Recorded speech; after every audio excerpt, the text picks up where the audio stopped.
Man, way back when, there was a time when you couldn't catch anyone under the age of 30 chiefing a vape. Until one day at Vaporizer Laboratories, they were cooking up and made a flavor that would change the game forever. Cotton candy. Now this revolutionary flavor forced these grown-ass 30-year-old men to take a good look in the mirror and ask themselves, damn.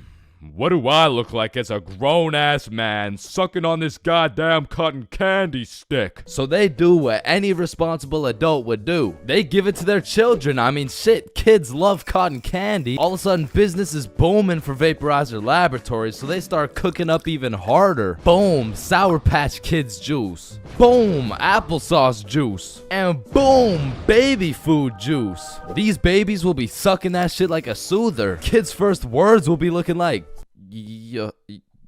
Oh my god, honey, Jackson's gonna say his first words.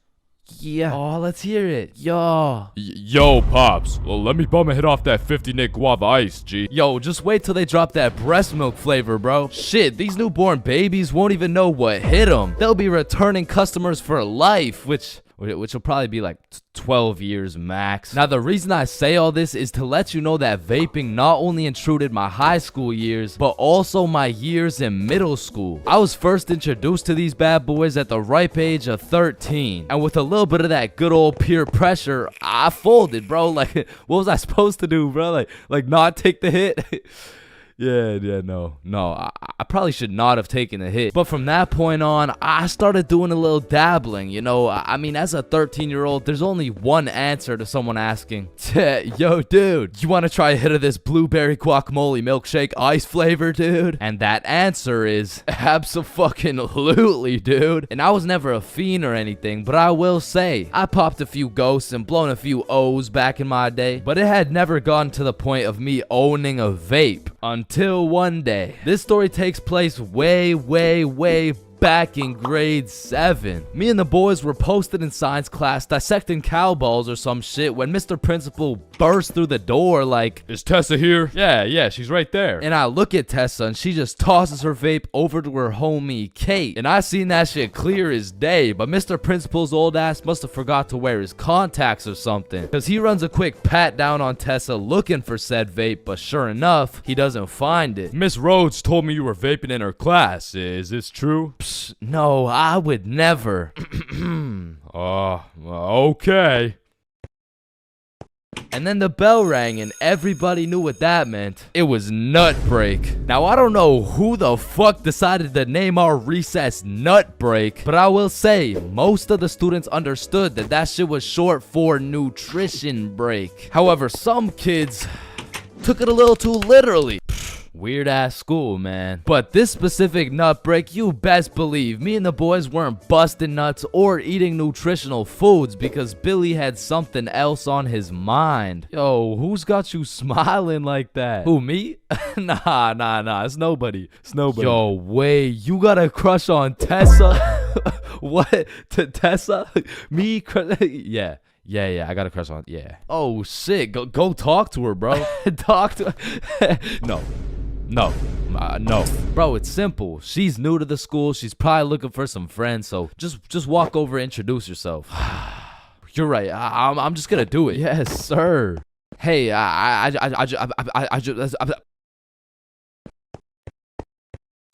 I just sell that shit? Yup. You did. Then the bell rings and we all go to PE class. Now in my middle school, your class was your class. You just have the same students and the same underqualified teacher teaching everything. Like, Lord knows Mr. Donaldson shouldn't be teaching PE, but shit, here we are. And so while we're playing dodgeball, I'm trying to coach Billy on how to confess his love for Tessa, but I'm gonna keep it a buck. I was speaking straight out of my ass, bro. I don't know the first thing about confessing love. Listen, bro, I'm the expert when it comes to confessing love. All you gotta do is walk up with confidence, introduce yourself, and then ask her to be your girlfriend, bro. Okay, simple. Let's practice. Hey, Vanessa. My name's Billy, and do you want to be my girlfriend? Damn! And after the proper training, by the time lunch came around, Billy was prepared to do what had to be done. Alright, listen, bro. Whatever happens out there, me and Bob got your back. And remember, the worst she can say is no, bro. Alright, I'm ready. You got this. Hey Vanessa, I'm Billy. I seen you in science class today, and you were looking very pretty. And do you wanna be my girlfriend? Fuck no. She laughed, bro. She laughed in Billy's face, and he walks back to us with tears in his eyes.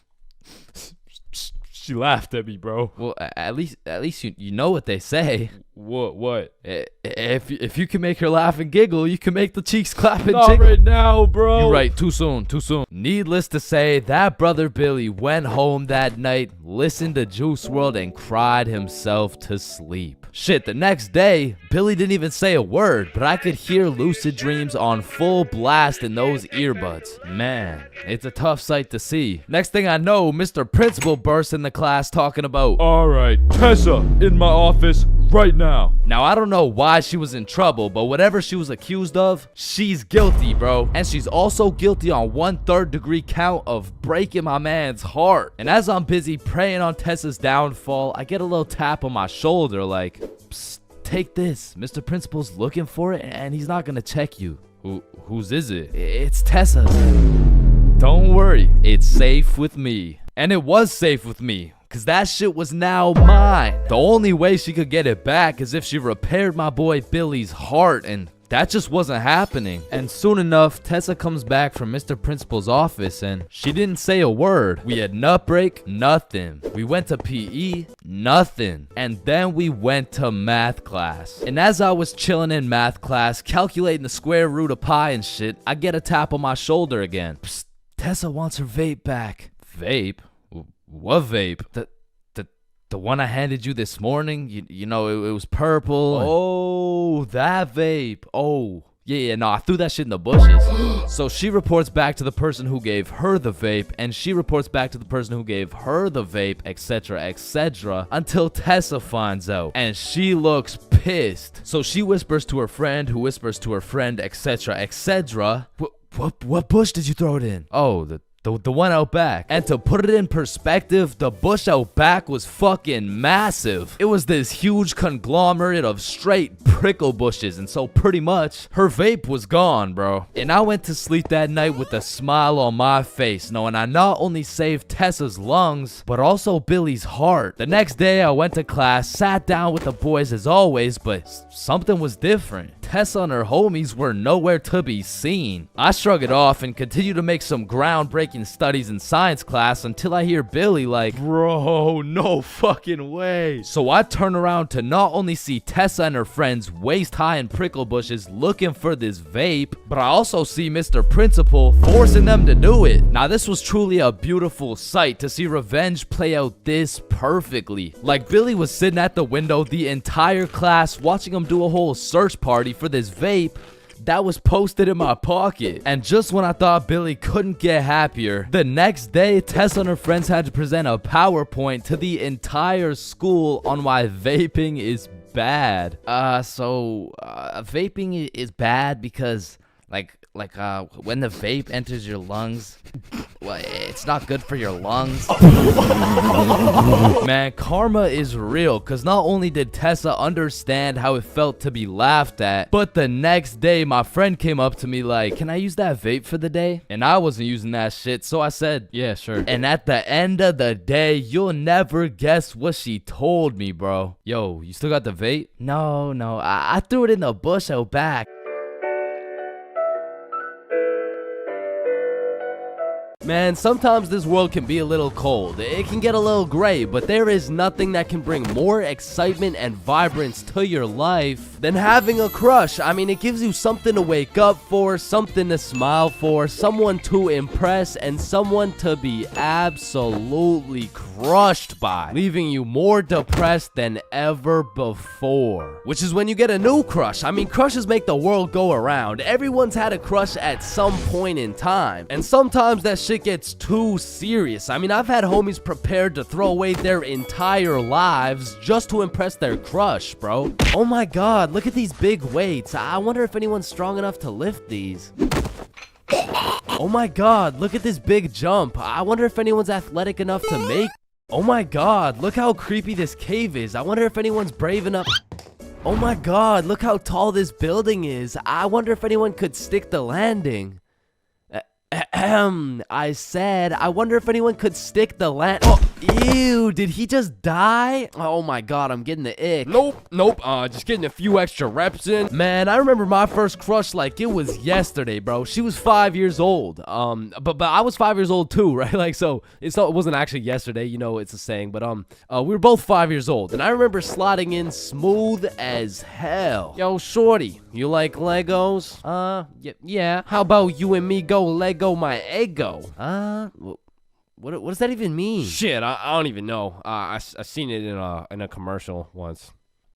And after that day, me and Rose hung out all the time. We'd be playing Legos, we'd link up at recess, and I couldn't help but let her know how I truly felt. Hey Rose, I like you. Oh, I like you too. And that shit had me thinking, damn, this life shit is easy as hell. I'm barely 5 years old and I already got a wife to raise my kids. Little did my dumbass know life wasn't all sunshine and rainbows, cause when I came to class the next day, I saw Rose playing Lego with another dude. And that was the day I realized crushes cause nothing but pain, especially before high school, because let's just think about the 3 possible outcomes. 1, you have a crush on this girl and you decide to tell her, because what's the worst that could happen, man? You guys are right. Stacy? Yeah, I have a crush on you.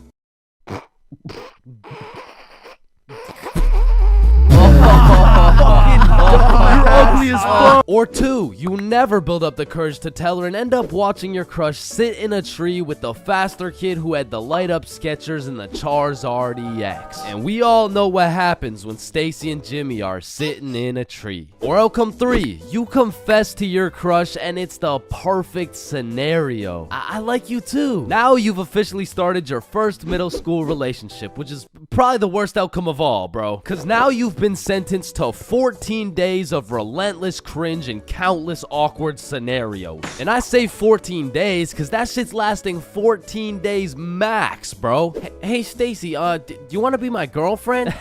Yeah, okay. Oh, yeah, awesome. Yeah, awesome. Woohoo.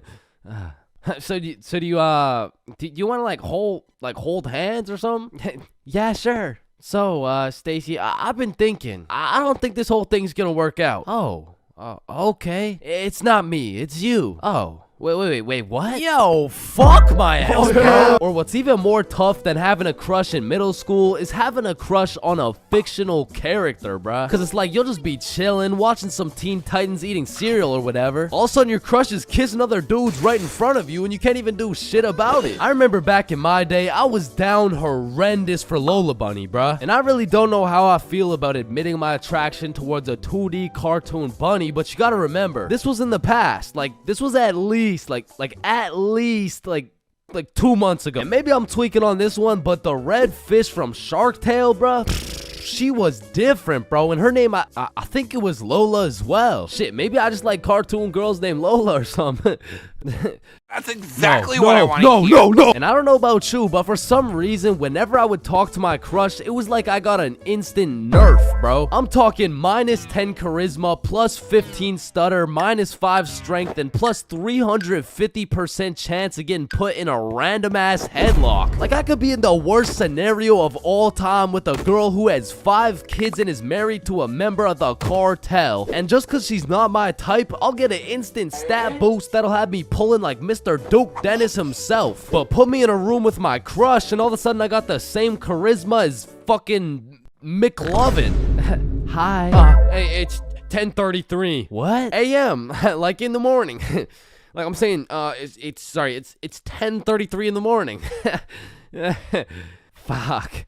And And on top of your crush turning you into McLovin, it also leaves you open to the inevitable pain of being embarrassed in front of your crush. And man, let me tell you, there is nothing quite like it. It was a beautiful sunny day and I was in grade 2 wearing my favorite bright blue basketball shorts in math class, gazing out the window at those shiny old monkey bars, excited for recess. And when the bell rang, I hauled my little ass over to those bars and I was swinging like there was no tomorrow. And before I knew it, the whole class was on these monkey bars, which quickly turned into chicken fights, and I wasn't complaining. I mean, hanging from a bar and kicking the living shit out of some toddlers? Sign me up, you know what I'm saying? So I'm in line watching these grade 2 gladiator battles go down until it was my turn, and when I step up to those bars, I look into the crowd and see my crush of 2 weeks, Lexi. And now that Lexi was watching, there was no chance I was about to lose this fight in front of her. But as I look over to see who my opponent is, I realize it's Axel. And Axel was known for being the undisputed chicken fight champion. Legend had it he once took on 3 dudes at once, pause. So I knew going into this, I had to lock the fuck in, bro. So we climb over to each other and he's kicking my shit in off rip until I hit his ass with my specialty move, the Python squeeze. And in 10 seconds flat, let's just say I folded that motherfucker's clothes, with him still in them, and everyone was hyping me up because I just did the exact equivalent of dunking on Michael Jordan in his prime with Beyonce watching. So of course Axel's pissed. Hey Chains, you, me, rematch now.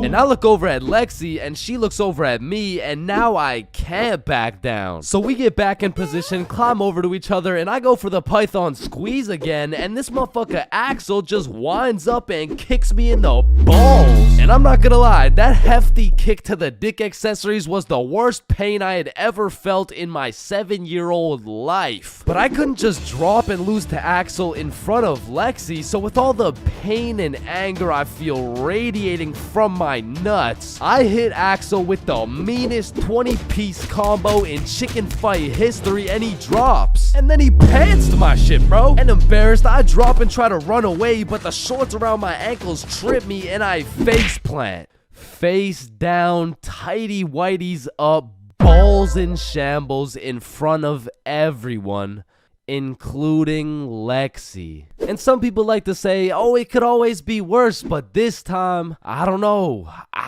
man. I don't know. So the moral of the story is, man, fuck Axel, bro. Middle school is just an awkward place, bro. Like, middle school dances, awkward. Middle school speeches, awkward. And middle school relationships, in my experience, is the most awkward thing on the face of this planet. I mean, the girl's a whole foot taller, got a deeper voice, and shit, she could probably bench more than you, lil' bro. Like, I hate to break it to you, but you don't got a girlfriend. You are the girlfriend, bro. Middle school just occurs at the craziest time in a teenager's life, because motherfuckers is just getting slapped by puberty out of nowhere. You'll be walking down the halls and see a bunch of kids who look fresh out of daycare. Then all of a sudden you'll see a grown-ass man built like Shaquille O'Neal thumping his way down to math class. And attendance in middle school was looking like, Matthew? Here. George? Present. Daisy? Here. Owen? Here. Dude's balls would be dropping halfway through presenting their speech, like, and this is specifically why dinosaurs went extinct. And in middle school, nobody had drip. Like, dudes would be showing up to school in a neon green t-shirt paired with some bright red shoes looking like a fucking traffic light, while their haircuts looking like their barber cut their shit with one hand, well blindfolded. But to be fair, everyone had a shitty haircut in middle school, bro. And if you think your cut wasn't that bad in middle school, chances are your shit's probably still ass to this day. And just to make things worse, the cherry on top is that everybody's got acne. There's just all these hormones flying around, and these kids have no clue what to do with them, which is exactly why middle school beef is unmatched, bro. Motherfuckers will be throwing hands for no reason at all. And I don't know how, but somehow even the fights were awkward. It would be like, hey pal, I heard you sat beside my crush in class today. So what? You want to fight about it? I mean, like, if you wanted to. That, like, I'm not scared. Like, yeah, we can fight. Okay, let's freaking go, pussy. Fuck, I wasn't ready. Sorry, was that too soon? No shit, Sherlock. Okay, you can hit me back so we're even. But if two dudes were throwing hands and their crush is watching, They're about to fight to the death. But the thing is about middle school fights, I didn't know this was possible, but somehow both motherfuckers end up losing the fight. I remember one lunch at my middle school, a dude whipped out some boxing gloves for no reason at all, and all of a sudden we're running a whole fight club. Kids would be betting their lunch money on who's gonna win and shit, but we never laid down any ground rules. So one day, JJ hit Timmy with a spinning back fist and put his ass to sleep. And I'm hyped because I just doubled my lunch money, but Mr. Principal didn't seem too hyped to see one of his students knocked out on the ground. So of course JJ gets in trouble because he's just that one kid who's always in trouble but never got expelled. Like, I could have swore dude was on his third strike 5 strikes ago. But man, middle school had some characters, bro. There was that one guy that would walk through the halls, blast the music on his speaker, the kid who used to sit in his chair like this, the dude who hit puberty and midlife at the same time. Mr. Donaldson, can I get some help on the subtraction?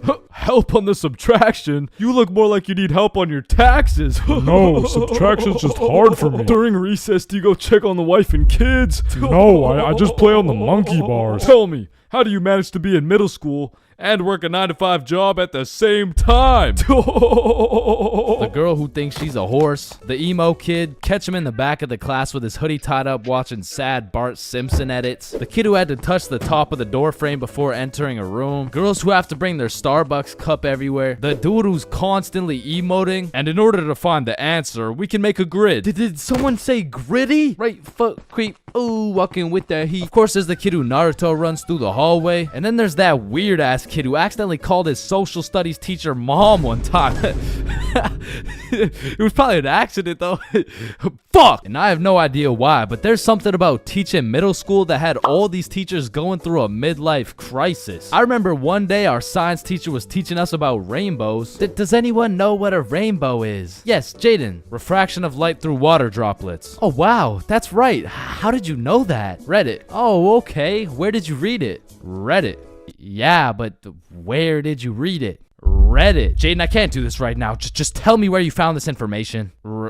Reddit? God damn it, Jackson. You're the reason my children get their shit whooped every night. Now, I don't know what she had going on in her life, but the way she broke down talking about beating her children to a group of 12-year-olds really gave me the impression that she shouldn't be teaching middle schoolers, bro. And I don't know who was in charge of hiring these teachers, but I also had a deaf teacher, which, you know, it's cool and all, but it did make it a little bit harder considering the fact that, you know, she was the fucking music teacher, not to mention the fact that she was also half blind. And I think the idea there was that she could somehow feel the vibrations of the guitar or something, which didn't seem to work too well considering the fact that I got a fucking A in music and I can't play the guitar for shit, but I guess I just like I smelled good or something. I don't know. And I don't know about y'all's experiences, but I feel like kids were just mad touchy in middle school. Like, you'd be sitting in math class minding your own business, then for no reason at all, a motherfucker would tase you in the side of the ribs. And I remember when kids first learned about these pressure points, it was all fun and games. Someone would just poke you in the ribs like,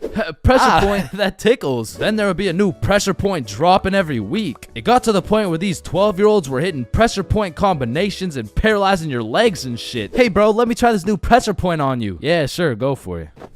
It tickles. And it was the same shit with this game. Like, you really couldn't trust anybody, bro. Yo, what's that on my leg? Shit. Got him. Oh, shit, there's a bug on you. God damn it, dumbass. Oh, fuck, I just broke my leg. Bro, I'm not stupid. You didn't just break your leg. No, I'm serious, bro. I promise, on everything, on my entire life. I just broke my leg. Look. Bro, I remember I got punched so many times, my arm was on life support. It was about to fall off, like, And thinking back to middle school, there's just so many things that make me cringe, bro. But by far the cringiest of them all is the relationships, man. And believe it or not, I had my fair share of middle school relationships. I remember one day I was sitting in class and this girl came up to me and said, Chains, I have a crush on you. And that's really all it took to have a young Chains in love. Head over heels. We went to the movies together. We went to my house and watched movies. Well, we went to her house and we also watched movies. Now that I think about it, all we really did was watch movies. We didn't really talk that much. I mean, I didn't really have a way with my words at the age of 12. So, do you like movies? Yeah. Yeah, I like movies too. That's why we're here at the movie theater. I also like popcorn with the butter. It tastes like I like how it tastes. And one day we went to the mall and I took a good look at my girlfriend of 2 weeks and thought, man, I don't even know this girl. Like who are you? I remember we were inside Zoomies at the time and I said, hey, Jessica, you're a great person and all, but I don't really think we're compatible like that.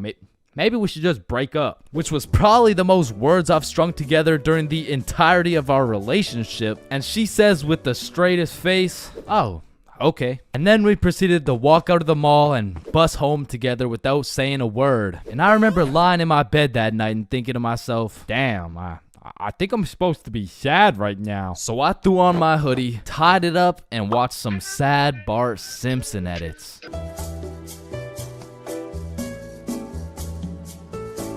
Man, summer is just a beautiful season. The sun is shining, the trees are green, and you can stay out with your homies all night. And best of all, you get to sleep in till that shit gets absolutely fucked by the first day of school. And waking up to that first alarm of the school year will have you discombobulated as hell. Like, Chains, square doodle mat salami mouse. What? You heard me, square doodle mat salami mouse. Wait, huh? Really? Key torch claw Bosomorph. Man, what the fuck are you talking about? What the fuck? And even though getting out of bed early hurts your soul, it's absolutely necessary. You spend at least 5 minutes staring at your wall, contemplating your entire life. And if you're a real G, you laid out your toughest fit the night before, so you're low-key hyped to rock that shit to school. So you throw on your new shoes and flick up for the first day of school. And then you walk over to the establishment where you will not only pursue your educational prowess, but you may also dabble in what some call stunting on these hoes. And man, I will say, linking up with your boys on the first day of school just hits different. Like, I be reuniting with the homies like I didn't just see them 12 hours ago. And we're all happy and shit until the school bell reminds me I just got my ass locked up for another 10 months. And I don't know about y'all, but I don't think I've ever made it to my first class of the year on time. Like, it'll be 9:15 and my dumbass will still be trying to figure out how to make it to room 347 by 8:55. And walking into your first class of the year late has to be one of the most uncomfortable situations you can experience, bro. Because the teacher will be like, oh, and who are you? Oh, I'm Chains. Well, Chains, why are you late? Because the bell rang before I got here. Alright, whatever. We waited for you before we started introductions. Oh, no, you shouldn't have. Well, you're welcome. We just wanted you to feel... No, like, you really shouldn't have. Like, I don't want to do this shit. And tell me why all these teachers have been copy-pasting the same icebreaker games since preschool. Like that one where you have to start with an adjective that starts with the same letter as your name. Like, how do you have a group of legal adults in a circle, awkward as hell, talking about, hi guys, I'm Super Sarah. Hey y'all.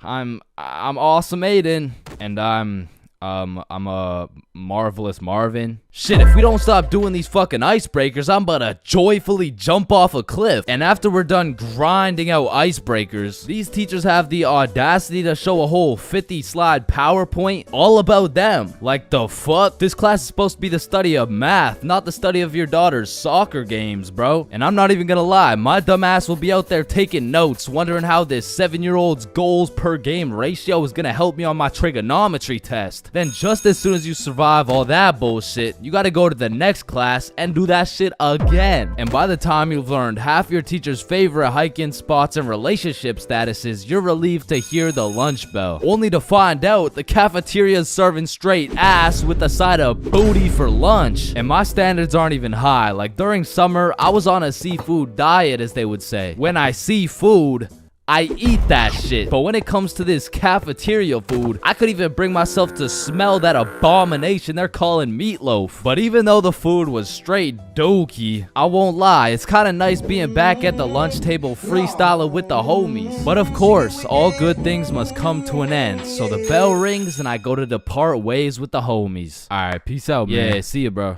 Oh shit, are we going the same way? Damn, yeah, I guess so. Alright, peace out for real. Yeah, see you, bro. Shit. Alright, my class is right here. Bro. Me too. Oh, shit. Let's go. All right, class. I'm gonna be taking some attendance. Correct me if I get your name wrong. Jason. Here. Billy. Yo. Megan. Present. Chains. Here. Charlie. That's me. Bob. No fucking way. Is there any Bobs in the room? Yo, do you hear that? Is that intro music? Does anyone here know a Bob? Man, nothing beats a class where you got all the boys sitting together. Like from the jump, you already know you're all about to fail the fuck out of that shit, but it's gonna be fun as hell. All right, so everyone introduce yourselves and tell us what you did over summer break. My name's Bartholomew. My name's Bartholomew, and I'm not gonna lie to you guys, I had a pretty rough summer. I mean, I crashed my car, my girlfriend broke up with me, someone robbed my house, my grandma got jumped the other day. No, bro, not the grandma. You three in the back. Disrespectful. And what's crazy about the first day of the school year is how these teachers will act all nice talking about, it's so lovely to see all your beautiful faces, and it's also nice to see you, Aiden. Wait, what the fuck? We're gonna have an amazing, fun year, and guess what?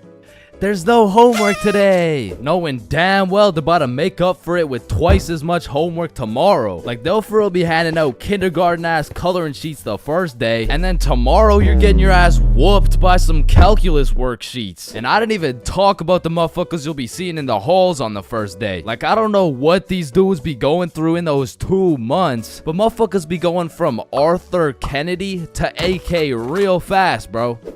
Oh shit, is that you, Arthur? Whoa, G, don't be dropping the government name like that. Government name? But that's just your first name. Hey fam, it's AK. Aye man, what you been up to, bro? Hey fam, I'm trapping, trying to make it out of the mud, you know? The mud?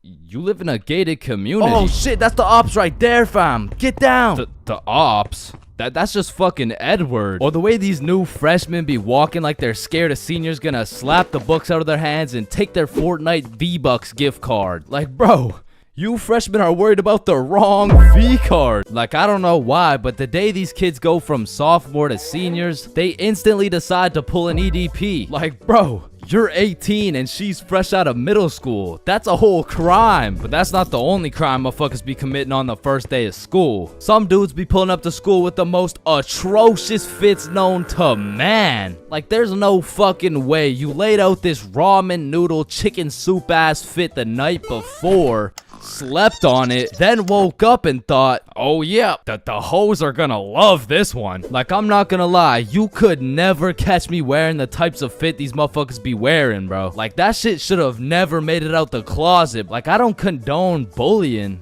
but all I'ma say is, your actions have consequences, bro. Speaking of consequences, every year it seems like the rules teachers tell you on the first day keep getting more strict. Like, you'll be walking into the first class of the year all jolly and shit. All of a sudden, you're getting your shit smacked by the longest list of class rules you've ever seen. Hey class, I'm super excited to have you. We're gonna have so much fun this year, but first, I'm gonna go over some of the class rules. Okay, so there will be no negativity, no phones, no food, no talking when I'm talking. Actually, no talking ever, no laughing, no smiling, breathe as quiet as possible, no washroom breaks, and last but not least, no having fun. So yeah, guys, like I said, I think we're gonna have a lot of fun this year. And just like that, man, summer's over and you're back to school. It's possibly one of the worst times of the year. Like, do you really think it's a coincidence that when school starts up, the sun just starts hiding and the leaves start dying? You see what I'm implying? But I will say, one day you might just look back on these times as the good old days and you might just start crying. Wrong.